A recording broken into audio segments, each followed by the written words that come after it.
¿Cómo no me acompañan abriendo sus Biblias en el libro de Isaías? Vamos a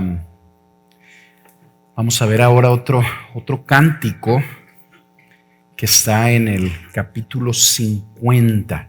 Isaías 50, capítulo 50.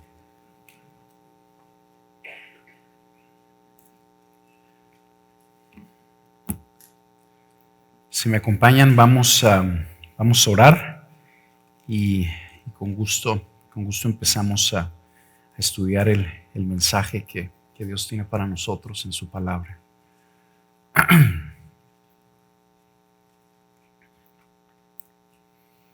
Señor, te damos gracias. Te doy las gracias junto con mis hermanos porque eres bien bueno, porque eres bien fiel, porque cuando te buscamos respondes, porque nos hablas, porque te revelas a nuestras vidas a través de tu palabra. Gracias porque tu Espíritu está con nosotros, en nosotros, Señor, mostrándonos quién tú eres y mostrándonos el camino que tú quieres que sigamos. Gracias. Yo quiero pedirte, Señor, que tú bendigas el mensaje del día de hoy.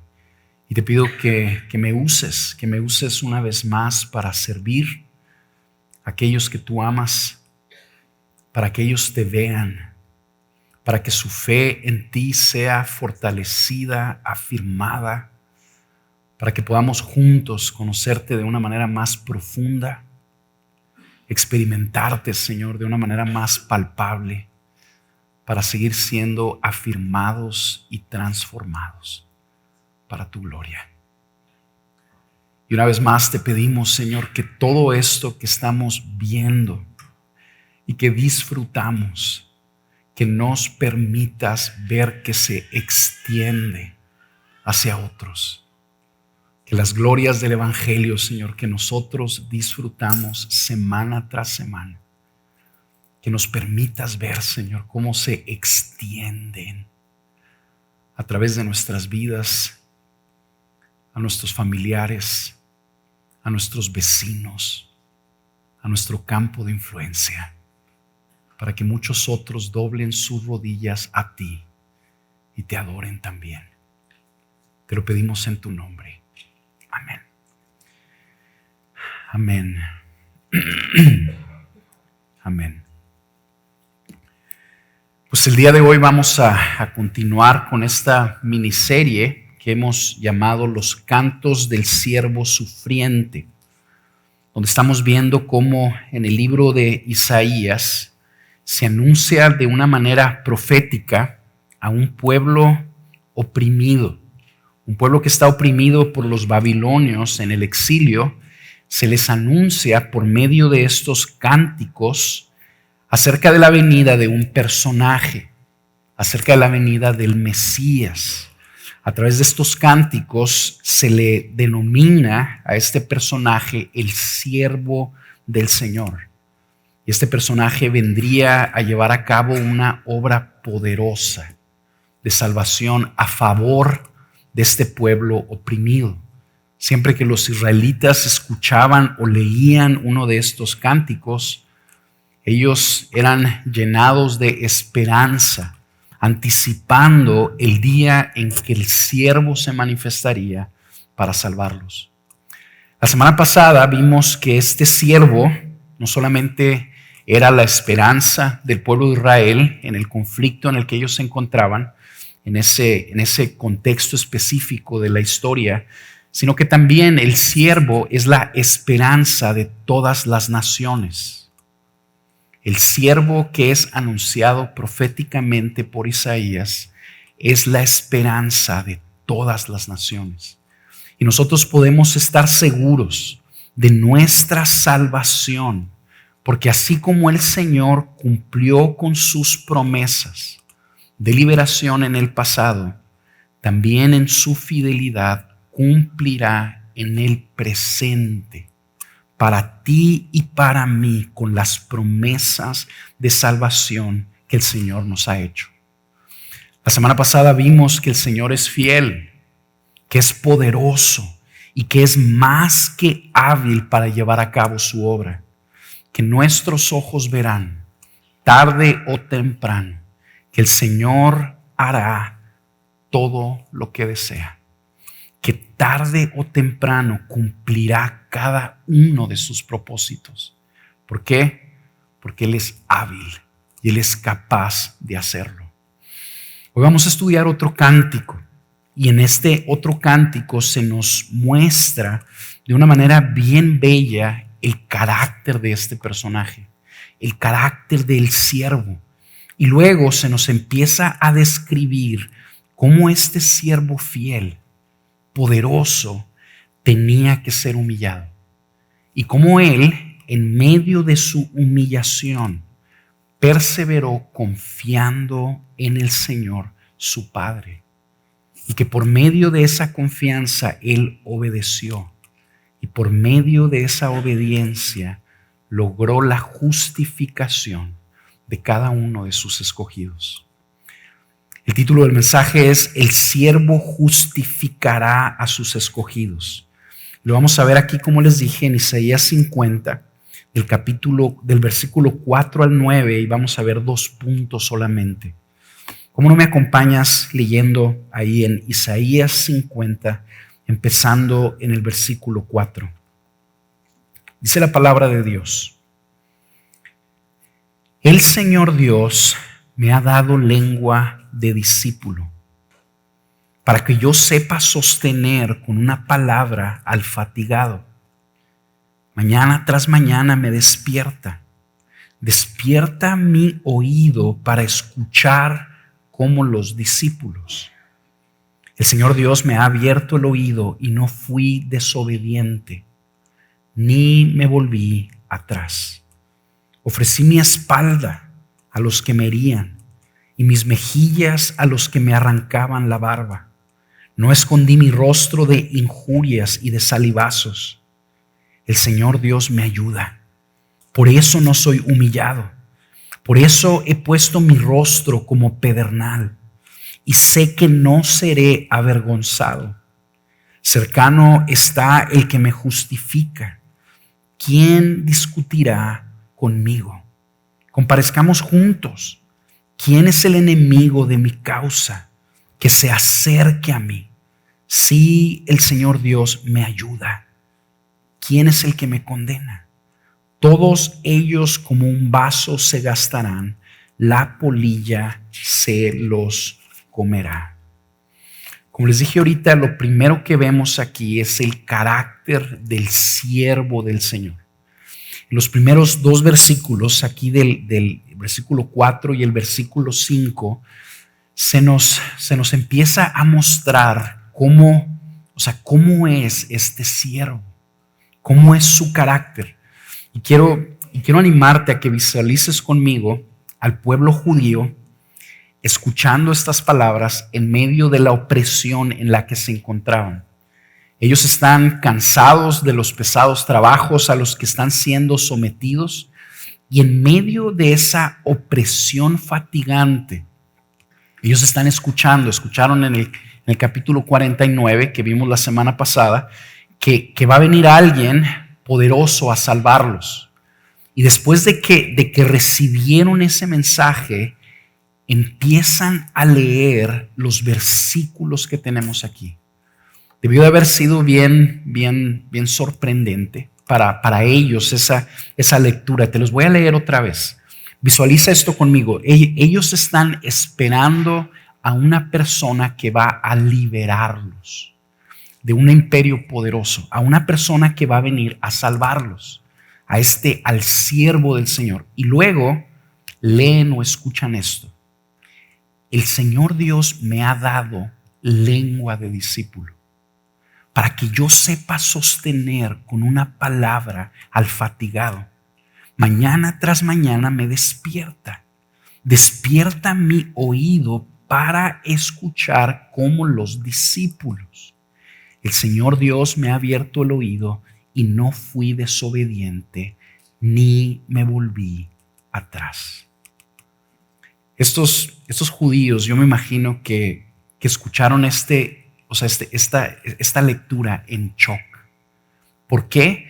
Porque el siervo en quien ellos tienen su esperanza de liberación se empieza a describir como uno que es manso y humilde, como uno que tiene una postura de discípulo, no como este gran líder competente, sino como una persona enseñable que está dispuesto a aprender.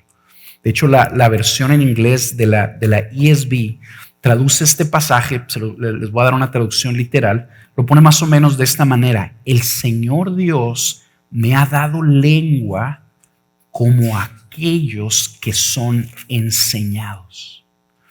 Este guerrero poderoso, que es la esperanza de todas las naciones, su carácter es manso y humilde. La esencia de esta persona es docilidad. Inclusive, de una manera misteriosa, encontramos hasta en él una disposición por aprender, por ser enseñado.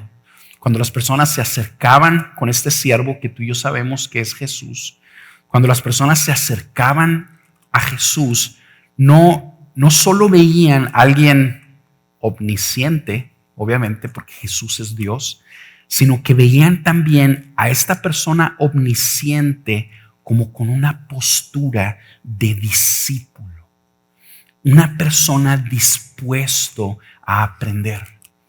Leer los evangelios es fascinante. De hecho, un buen propósito de año nuevo, ahora que estamos haciendo propósitos, es que tú leas en este año los 4 evangelios.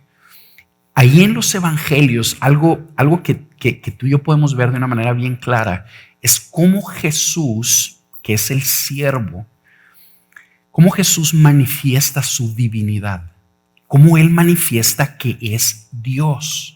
Lo manifiesta de una manera bien clara, pero de una manera sorprendente al mismo tiempo y de una forma misteriosa también manifiesta su humanidad.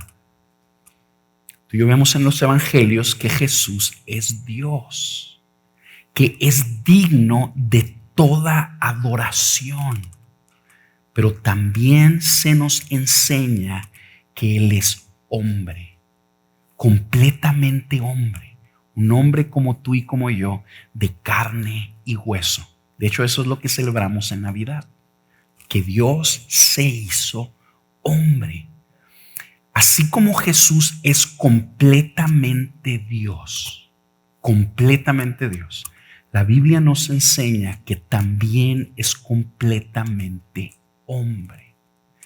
Y como hombre, Él de una manera misteriosa aprendió gradualmente la verdad de Dios su Padre.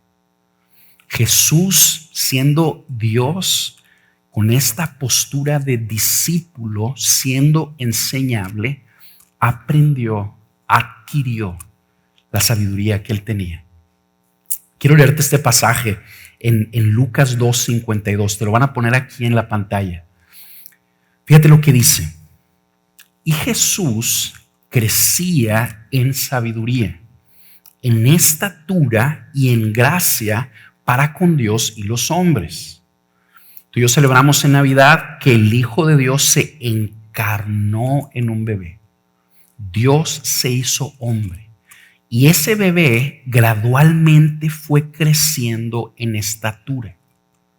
Así como nuestros hijos van creciendo gradualmente, Jesús fue creciendo gradualmente. Pero este pasaje nos enseña que no solo creció gradualmente en estatura, sino en sabiduría también. Así como Jesús no cayó del cielo como un hombre ya maduro de 30 años, no nació sabiendo todo lo que sabía. Aunque Jesús es 100% Dios, digno de toda adoración, de una manera misteriosa como hombre fue aprendiendo la verdad de Dios su Padre. A Jesús se le dio una lengua como uno que aprende. Es lo que nos está diciendo Isaías, el siervo omnipotente. Y no solo omnipotente, sino omnisciente. Tenía una postura dócil como de un discípulo. Déjame volverte a leer el pasaje. El Señor Dios me ha dado lengua de discípulo. Mañana tras mañana me despierta. Despierta mi oído para escuchar como los discípulos. Otro buen propósito de Año Nuevo es que tú y yo podamos adoptar una postura así. Una postura de docilidad, una postura de oveja, una postura de discípulo, porque somos discípulos de Jesús. Y es así, bajo esa postura, donde estamos buscando aprender, que el Señor, por medio de su Espíritu y por medio de otras personas, nos va instruyendo y formando para que alcancemos su voluntad para nuestras vidas. Bueno, en este cántico no solo vemos que el siervo era manso y humilde, sino que también nos ayuda a ver que es compasivo. Lee la segunda parte de ahí del versículo 4. Para que yo sepa sostener con una palabra al fatigado. Este poderoso guerrero que libraría a los israelitas de la opresión del imperio más poderoso del mundo, que nos libra a nosotros del diablo y del pecado. Este siervo que es fuerte, inconmovible como una roca, al mismo tiempo es tierno y compasivo. Los ojos del siervo, el corazón del siervo se inclina naturalmente no hacia las personas bellas y poderosas. Así como tú y yo, cuando andamos en la calle, ¿a quién vemos normalmente? A los bellos, a los poderosos, no el siervo. El siervo, de una manera natural, sus ojos, su corazón no son inclinados hacia los poderosos y los bellos, sino hacia los fatigados, hacia los cansados, hacia aquellas personas que sienten que no pueden más. Y su obra de salvación en parte consiste o es ilustrada también en que este siervo se acerca a sostener a los débiles, a sostener a aquellos que están agotados de vivir en este mundo de espinos, aquellas personas que están agotadas por la opresión del diablo y del pecado. El siervo viene a ofrecerles a ellos de una manera gratuita descanso y paz. Eso es lo que se nos está enseñando aquí. Quiero que veas cómo en un pasaje, estas mismas verdades que estamos viendo en este cántico, en un pasaje del Evangelio de Mateo, se explican igual, dándole estas aplicaciones que estamos viendo. Es Mateo 11, 28 y 29. Es un pasaje bien popular, dice así: vengan a mí todos los que están cansados y cargados, y yo los haré descansar. Tomen mi yugo sobre ustedes y aprendan de mí, que yo soy manso y humilde de corazón, y hallarán descanso para sus almas. Yo quiero dirigirme rápidamente a aquellos de ustedes que llegaron aquí cansados. Se levantaron en Año Nuevo. Tú te levantaste fatigado. Y no por la desvelada que te pusiste ayer, sino porque simple y sencillamente a veces sientes que no puedes con la carga que está sobre tus hombros. Estás cansado de vivir empujando, peleando en este mundo de espinos. Yo quiero rápidamente recordarte que el siervo te está viendo. Él te está viendo. sus ojos están puestos en ti. Y Él te está invitando a que vengas a Él. Él te está invitando a que confíes en Él, que Él te va a hacer descansar. Después de eso vemos rápidamente otro aspecto del siervo que se nos revela aquí en estos dos versículos, y es que el siervo es obediente. El siervo es obediente. Hace fielmente todo lo que su padre le pide que haga, por difícil o inconveniente que esto fuera. Fíjate lo que dice aquí la última, o sea, el versículo 5. El Señor Dios me ha abierto el oído y no fui desobediente ni me volví atrás. En pocas palabras, este siervo que estamos viendo tiene una postura de discípulo. Es alguien dócil, enseñable, humilde, manso. Es compasivo y al mismo tiempo es obediente. No retrocede ante nada. Lo que su padre le pida que haga, Él lo hace. Sea conveniente para Él o no. Sea agradable para Él o no. Lo que su padre le pide, Él hace. No retrocede ante nada. Eso es particularmente sorprendente cuando vemos los siguientes versículos, ¿verdad? Que es nuestra segunda parte, el segundo punto del mensaje. La humillación y la confianza del siervo. Si los primeros dos versículos fueron difíciles de asimilar para los judíos en el cautiverio, el siguiente pasaje yo creo que es mucho más difícil. Léelo otra vez conmigo, bajo el entendido de quién es este personaje. Este personaje es el Mesías. Este personaje es la esperanza de salvación del pueblo. Ellos están entendiendo, va a venir uno que va a liberarlos, que va a mostrar la gloria de Dios, y no solo a nosotros, sino al mundo entero. El poder de este personaje es tan grande que todas las naciones de la tierra van a encontrar su esperanza en Él. Es lo que ellos están entendiendo. Y luego leen lo siguiente. Versículo 6. Ofrecí mi espalda a los que me herían y mis mejillas a los que me arrancaban la barba. No escondí mi rostro de injurias y de salivazos. La semana pasada veíamos que la misión del siervo del Señor requería de su total humillación. Para que este personaje cumpliera con la misión que el Padre tenía para él, requería que fuera totalmente humillado. En estos pasajes se nos empieza a describir esa humillación, la humillación que él tuvo que sufrir para justificar a sus escogidos. El siervo, de una manera voluntaria y en obediencia a su Padre, ofreció su espalda para ser herido. Y es bien interesante cómo se presenta eso aquí, ¿verdad? O sea, se nos ayuda a ver que al siervo no lo tomaron para golpearlo. Él ofreció su espalda.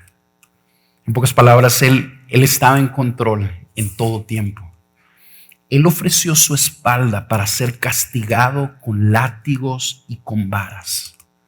Él ofreció su rostro para ser golpeado con puñetazos, para que agarraran su barba y se la arrancaran, para que lo escupieran y para que lo injuriaran.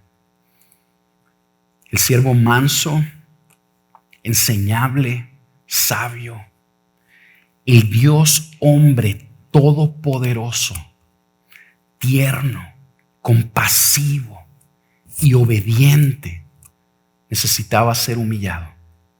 Y su humillación en parte se caracterizó no solo por los golpes que sufrió, sino por las injurias que cayeron sobre él.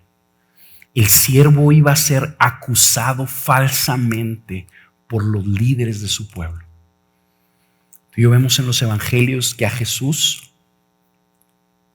vino con un propósito bien específico y bien claro, y es enseñar la verdad.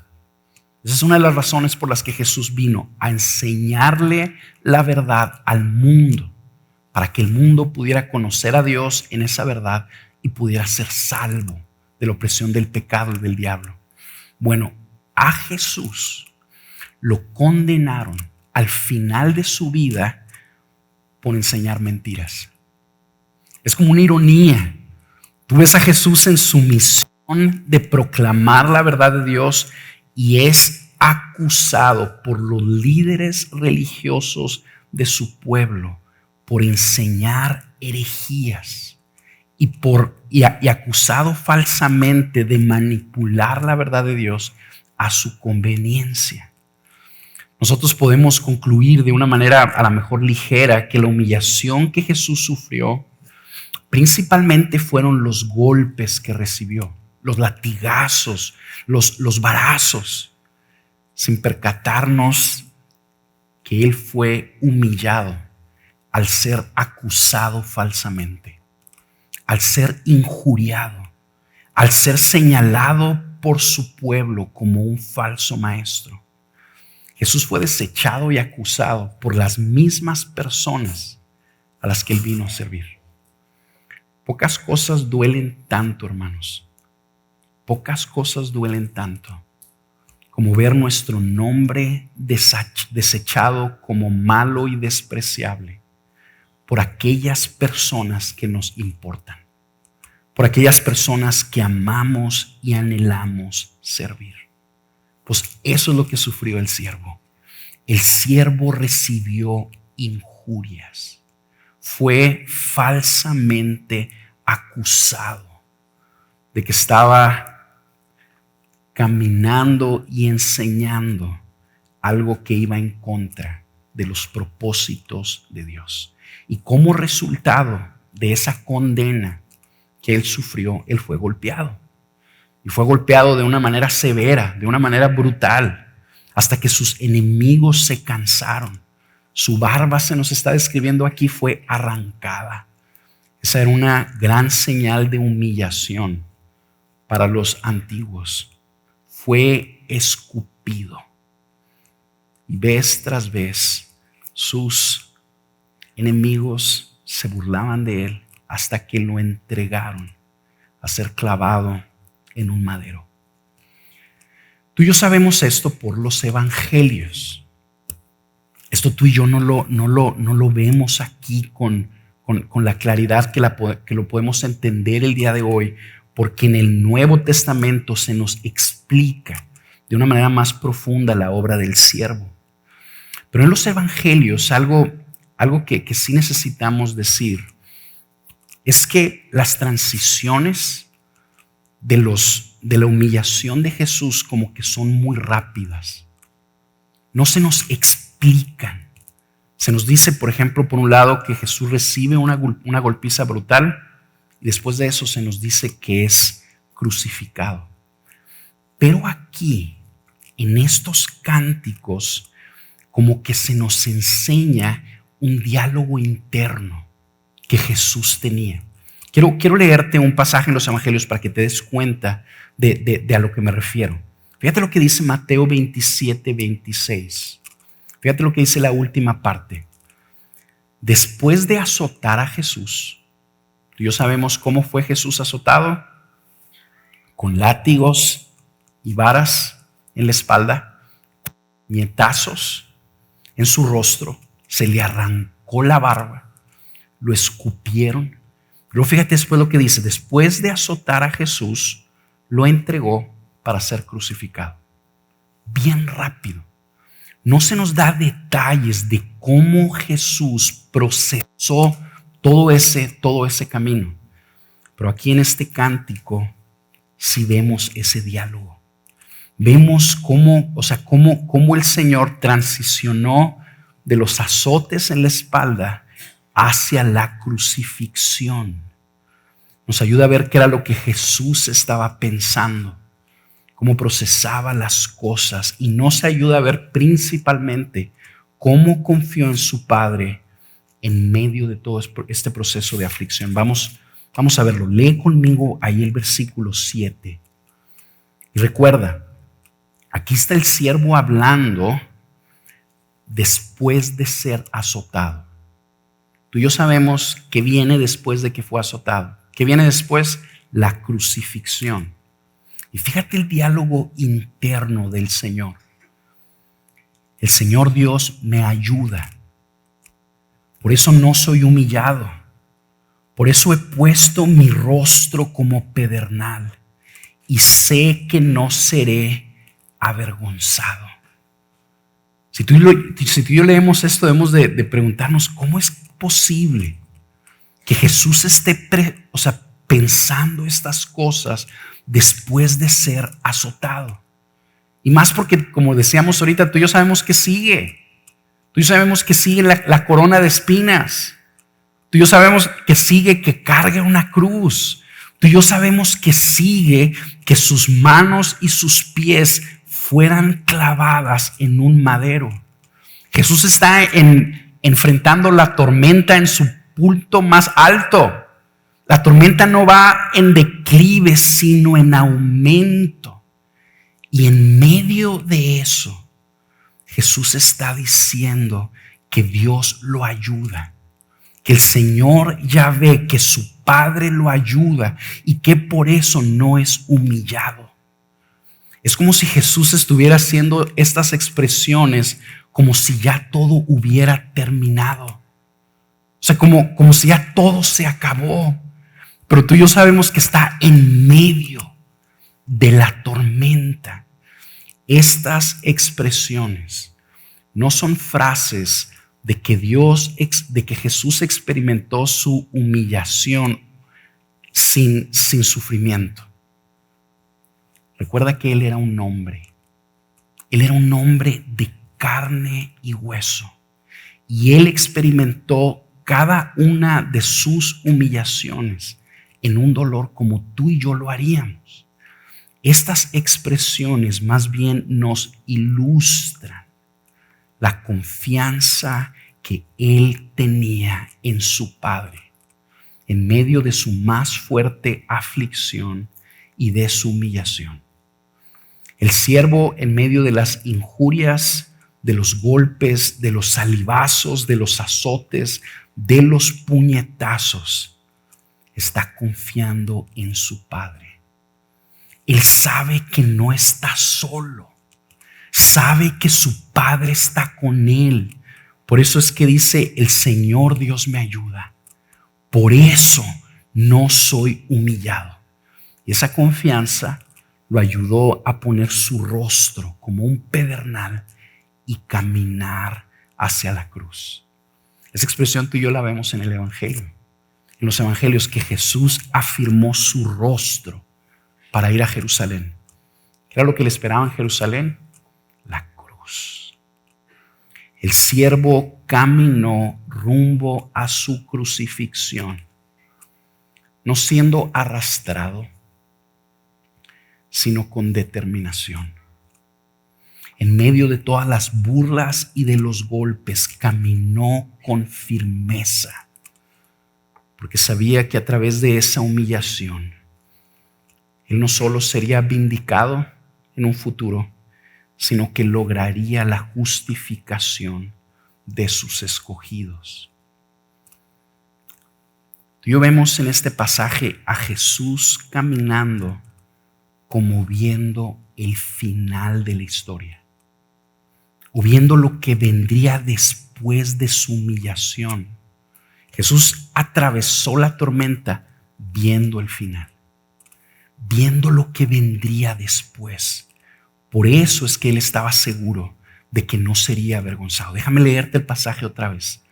El Señor Dios me ayuda. Por eso no soy humillado. Por eso he puesto mi rostro como pedernal y sé que no seré avergonzado. En los siguientes versículos vemos que el siervo no solo caminaba seguro, de que su padre estaba con él para ayudarlo, sino de que él estaba cerca. El padre estaba cerca y cerca para vindicarlo, para justificarlo. Léelo conmigo, ahí el versículo 8 y 9. Cercano está el que me justifica. Cercano. ¿Quién discutirá conmigo? Comparezcamos juntos. ¿Quién es el enemigo de mi causa? Que se acerque a mí. Si el Señor Dios me ayuda, ¿quién es el que me condena? Todos ellos como un vestido se gastarán, la polilla se los comerá.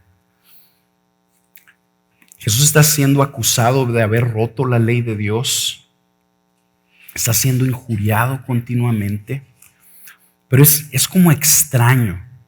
Como que este diálogo nos ayuda a ver como si Jesús atravesó su humillación sin ver a sus verdugos. Sin ver a sus verdugos. Ya ves cómo a veces en las películas ponen a una persona que está enfrentando una situación difícil y de repente la escena cambia y está esta misma persona pero sin ver a nadie.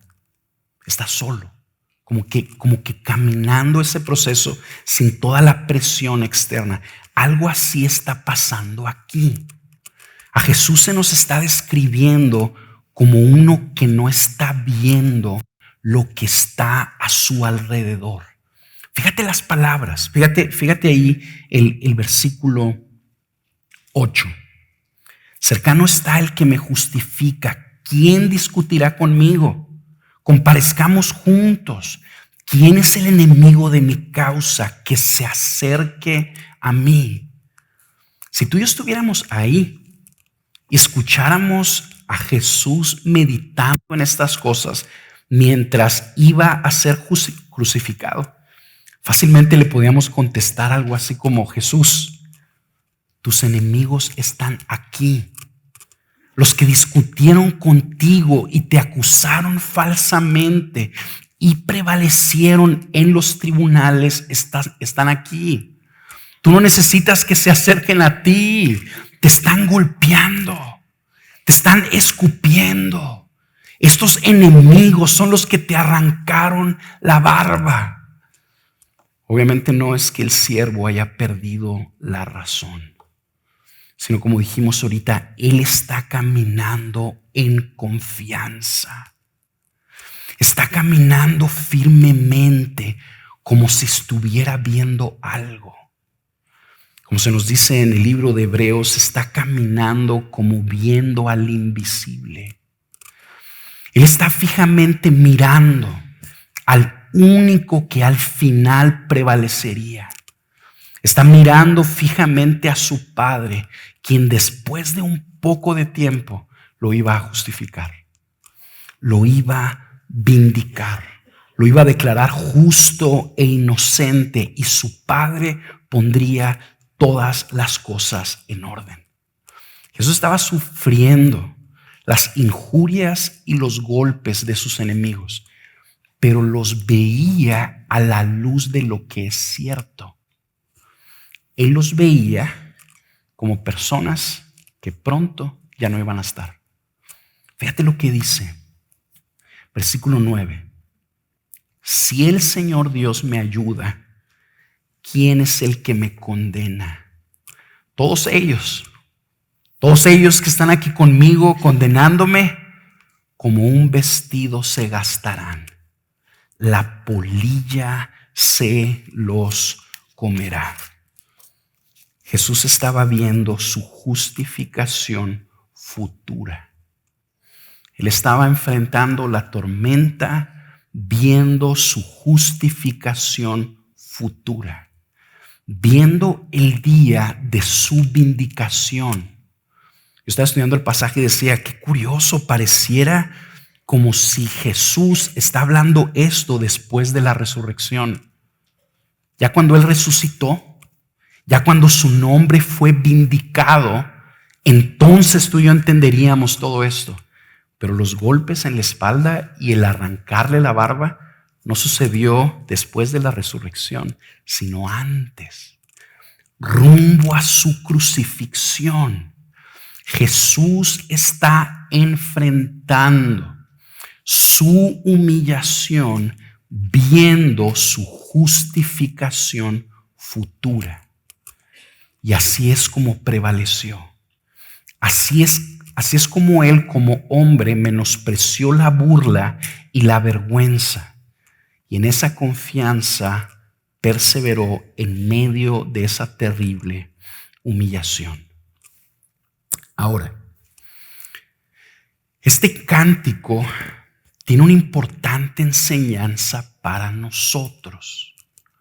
Esto que tú y yo vemos aquí, que se nos enseña acerca del siervo, tiene una importante enseñanza para nosotros.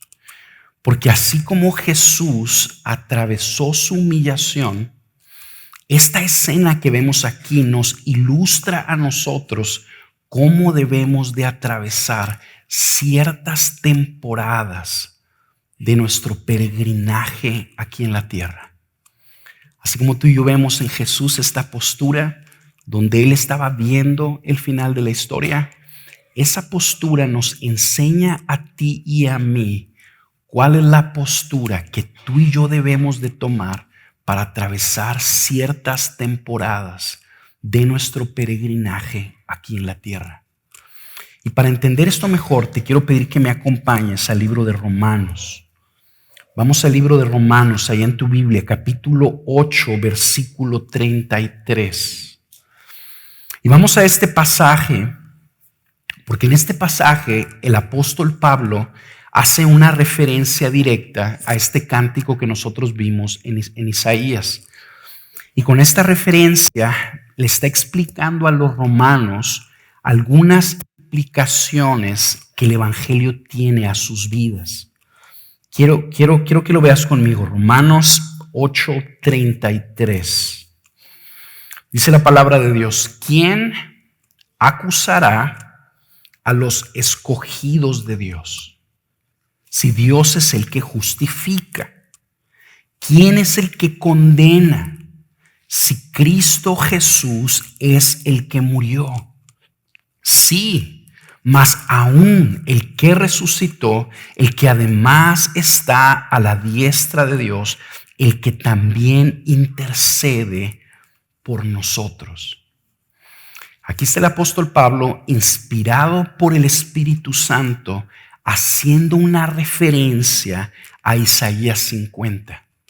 Y está aplicándonos Isaías 50 a nosotros, la iglesia. Yo quiero que te preguntes rápidamente conmigo, ¿de quién está hablando Isaías 50? Del siervo. Está hablando de Jesús. Está apuntando a Jesús, al Dios hombre que confió en el Señor en medio de su humillación.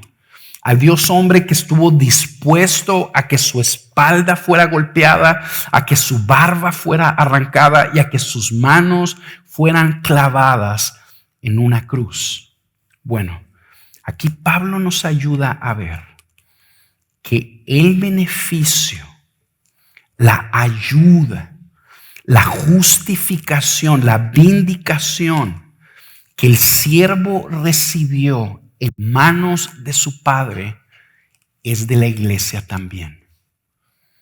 Que la justificación, la ayuda que el siervo experimentó en medio de esas falsas acusaciones es de la iglesia también. Quédate conmigo en esto. Vamos a hablar cosas un poquito como profundas, que pueden ser confusas, pero que son tremendamente benéficas e importante que tú y yo entendamos. Jesús soportó toda la humillación que el Padre puso delante de él. Jesús entregó su cuerpo para ser clavado en una cruz, porque por medio de ese sufrimiento, por medio de ese sacrificio, nos estaba sustituyendo a nosotros. Y Jesús, que fue justificado por su Padre después de haber muerto, el beneficio de esa justificación es como compartida con cada uno de sus escogidos. Vamos a ponerlo así. Gracias al sacrificio de Jesús, nosotros, sus escogidos, somos justificados el día de hoy. Y no solo el día de hoy, sino que seremos justificados en el juicio final de cada una de las acusaciones que hay contra nosotros por causa de nuestros múltiples pecados y fracasos. Así como Jesús fue justificado por el Padre, todos aquellos que ponen su fe en Él son justificados por el Padre y delante del Padre también. Te voy a leer otra vez Romanos 8:33 para que lo veas. ¿Quién acusará a los escogidos de Dios? Si Dios es el que los justifica, ¿quién es el que los condena? ¿Quién puede condenar a los escogidos de Dios si Cristo Jesús es el que murió? Sí, mas aún el que resucitó, el que además está a la diestra de Dios, el que también intercede por nosotros. Pablo está diciendo, ¿quién puede condenar a aquellas personas que el Padre ha escogido para él? Si el Padre, que es el juez supremo, los ha perdonado y los ha declarado inocentes y justos delante de él. Y los ha declarado justos e inocentes no por algo que ellos hicieron, sino porque el siervo murió en el lugar de ellos. Porque el siervo sufrió el castigo que nos correspondía a nosotros. El siervo pagó la deuda de cada uno de sus escogidos. Si tú has puesto tu fe en Jesucristo, eso significa que tú has sido justificado, declarado justo delante de Dios. Vamos a rascarle un poquito más. Mira, la humillación que Jesús experimentó fue injusta. Las acusaciones que Jesús recibió fueron injustas. Jesús nunca dijo algo que fuera mentira. Jesús nunca hizo algo que estuviera mal. Él nunca pecó. Su condena y su muerte fueron injustas. Y Él de una manera voluntaria se entregó. Se entregó para morir como nuestro sustituto, para morir en tu lugar y en el mío, de manera que nosotros, al poner nuestra fe en Él, podamos ser justificados de las acusaciones que hay contra nosotros, no por inocentes, sino a causa de nuestros pecados. Tú y yo podemos ser justificados y perdonados, salvados del castigo que merecemos justamente. El siervo fue castigado injustamente. Él no merecía la cruz. ¿Qué es lo que dice el libro de Romanos capítulo 6, versículo 23? La paga del pecado es ¿qué? Muerte. ¿Jesús pecó? No. Él nunca pecó. Él vivió de una manera perfecta. ¿Y qué recibió al final de su vida? Muerte, maldición, humillación, rechazo de su Padre. ¿Por qué? Esa humillación tenía un propósito. El propósito de que nosotros, sus escogidos, aquellos que hemos puesto nuestra fe en Él, podamos ser perdonados de nuestros pecados y que las acusaciones injustas que hay sobre nuestras cabezas por las decisiones y la postura no enseñable, sino de rebeldía que tú y yo hemos tomado, para que el rechazo que nuestros pecados merecen fuera perdonado y tú y yo podamos ser justos delante de Él, declarados inocentes. Pongámoslo así. Jesús al final, en su resurrección, fue vindicado. A Jesús nadie, el mundo no lo recuerda como un falso maestro. Lo ve como el Mesías, como la verdad, el camino, la vida. Así es como lo vemos a Él. ¿Cómo fue Jesús vindicado? Por medio de su resurrección. Las acusaciones que había sobre Él cayeron por su vindicación, porque el Padre lo vindicó. De una manera semejante, si tú te has refugiado en Cristo, en arrepentimiento, el Dios del universo te ha declarado justo. Tus pecados ya no definen quién tú eres. Tú has sido declarado justo e inocente por el juez de toda la tierra. Por la muerte del siervo, la iglesia ha sido justificada. Fíjate, vamos a pensar un poquito en qué significa eso.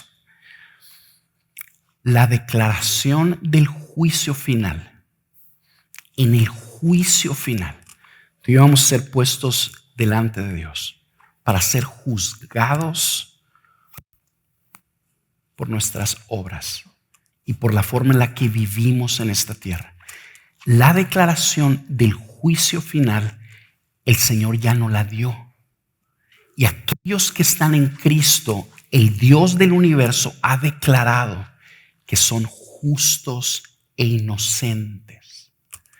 Desde ahorita tenemos la certeza de nuestra justificación futura. Es por eso que el creyente puede caminar seguro de su salvación. El creyente puede caminar el día de hoy seguro de que será salvo en el último día, no por sus méritos, no por su desempeño, sino porque fue justificado. Ya tenemos como iglesia el veredicto. Ahora, yo sé que la mayoría de ustedes ya se saben estas cosas. Son cosas que hemos escuchado de alguna manera u otra en algún punto de nuestro caminar con Jesús. Y es posible que algunos de ustedes estén pensando esto. ¿Cómo me ayuda a mí la certeza del juicio final, la certeza de que seré salvo en el último día? ¿Cómo me ayuda el día de hoy? ¿Cómo me ayuda con la opresión y la fatiga que estoy atravesando hoy en este mundo de espinos? Mira, quiero animarte a esto. No tratemos de ser más sabios que la Biblia. Si el Señor nos está enseñando cómo Jesús atravesó su humillación, esa lección que Él nos está dando es tremendamente importante para nosotros. ¿Cómo atravesó Jesús su humillación? Él estaba viendo su justificación futura. Así era como la atravesó.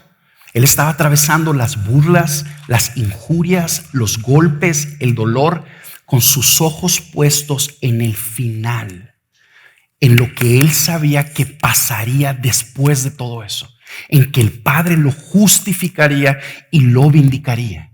Ahora, ¿cómo atravesamos tú y yo los tiempos de opresión y de humillación en este mundo de espinos? Poniendo nuestros ojos en nuestra justificación final. Viendo que tú, recordando que tú serás justificado en el último día. Que en el último día el Señor no va a condenarte, sino que te ha perdonado y que va a aceptarte y que será recibido en los cielos. Vamos a ponerlo así. Jesús escuchaba las voces de sus acusadores, las voces de aquellos que se burlaban de él, y en medio de esas voces él veía su justificación futura. Yo quiero animarte que cuando el diablo se acerque a ti a acusarte, a condenarte, cuando el diablo se acerque a recordarte que has pecado contra Dios y que por lo tanto mereces la muerte, mereces ser rechazado por Él, cuando tu conciencia te acuse por aquellos pecados que tú sabes que cometiste, cuando otras personas te señalen por aquellas áreas donde tú te quedaste corto, en ese momento recuerda que el siervo murió por ti. En ese momento recuerda que por medio de su muerte todos tus pecados fueron pagados y que en el día del juicio final no vas a enfrentar la ira de Dios. En el día del juicio final, aquel que lo ve todo, que es el dueño de todo, te va a declarar justo, inocente, porque estás en Cristo. Es lo que nosotros vemos en las epístolas paulinas. Es bien extraño, como que el apóstol Pablo le dice a las diferentes iglesias que ellos tienen el día de hoy el veredicto final que van a tener en el futuro. Que el día de hoy ellos pueden caminar seguros de que son justos, seguros de que cuando se presenten delante de Dios no serán condenados. Es por eso que tú y yo vemos expresiones en la Biblia como no hay condenación para los que están en Cristo Jesús. No hay condenación. Tú y yo necesitamos aprender a vivir a la luz de nuestra justificación futura. Conforme tú y yo nos anclemos en esa verdad, ¿qué es lo que va a suceder? Va a impactar nuestro presente. Eso es lo que vemos que pasó en Jesús, ¿verdad? Él estaba viendo su justificación futura y su presente fue afectado. Cuando tú te das cuenta que en el juicio final no vas a ser condenado, entonces tú puedes vivir el día de hoy seguro de que Dios está contigo. Piensa en eso conmigo. En el juicio final, si tú estás en Cristo, no vas a ser condenado. ¿Qué va a pasar en el juicio final? Yo meditaba en esto. Después de toda una vida, después de todos los errores y fracasos y pecados que tú y yo vamos a cometer en toda nuestra vida, ¿cuál va a ser el veredicto final de los que están en Cristo? Justos, inocentes, porque Cristo el siervo pagó todo. Mira, cuando tú y yo aprendemos a vivir anclados en nuestra justificación futura, entonces ves a Dios cercano a ti, no como un policía, sino alguien que está para ayudarte, alguien que está a tu favor, que no te condena, que está para consolarte, para fortalecerte, para transformarte, para bendecirte y para empoderarte para que hagas su voluntad. Mira, voy a terminar leyendo otra vez el pasaje de Romanos. Vamos a leer unos versículos antes y después.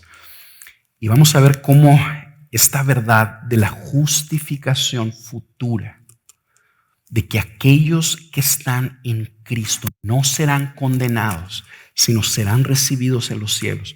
Cómo esa verdad empieza a ayudarnos a ver a Dios de una manera totalmente diferente. Dice Romanos 8:31. 2 versículos antes del que leímos ahorita. Entonces, ¿qué diremos a esto? Si Dios está por nosotros, ¿quién estará contra nosotros? ¿Te fijas cómo veía el apóstol Pablo a Dios? Porque confiaba en su justificación futura. Dios está a nuestro favor, no en nuestra contra. Versículo 32, el que no negó ni a su propio hijo, sino que lo entregó por todos nosotros, ¿cómo no nos dará también junto con él todas las cosas? ¿Quién acusará a los escogidos de Dios si Dios es el que los justifica? ¿Quién es el que condena? Si Cristo Jesús es el que murió, sí, más aún el que resucitó, el que además está a la diestra de Dios, el que también intercede por nosotros. Tú y yo vamos hacia el juicio final. Vamos corriendo hacia el último día. Y tú y yo tenemos que recordar que en el último día vamos a tener a alguien que nos ayude. Dios va a ser nuestra ayuda en ese día. Así como decía el siervo, Dios es mi ayuda. En el día del juicio, tú y yo vamos a tener esa ayuda. Al siervo intercediendo por nosotros. Versículo 35. ¿Quién nos separará del amor de Cristo? Tribulación, angustia, persecución, o hambre, o desnudez, o peligro, o espada. Tal como está escrito, por causa tuya somos puestos a muerte todo el día. Somos considerados como ovejas para el matadero. Pero en todas estas cosas somos más que vencedores por medio de aquel que nos amó. Porque estoy convencido. Fíjate el lenguaje. Estoy convencido, decía el apóstol Pablo. ¿Cómo fue convencido el apóstol Pablo? Entre otras cosas porque él vio la obra del siervo. Él vio que el Hijo de Dios murió por él y que por esa muerte él sería justificado en el futuro. Y como tenía esa verdad anclada a su corazón, eso lo ayudó a vivir convencido. Tú y yo necesitamos vivir convencidos. Convencidos del amor de Dios. Porque estoy convencido de que ni la muerte, ni la vida, ni ángeles, ni principados, ni lo presente, ni lo porvenir, ni los poderes, ni lo alto, ni lo profundo, ni ninguna otra cosa creada nos podrá separar del amor de Dios, que es en Cristo Jesús, Señor nuestro. Pablo ve a Dios no como ese policía que nos está acusando de todas aquellas áreas donde tú y yo nos quedamos cortos, sino como uno que lo pagó todo por medio de Jesús y que está aferrado a nosotros en su amor. Y dice, nadie nos puede arrancar de las manos de ese Dios que nos ama. Eso es lo que nos está diciendo este pasaje. Amén.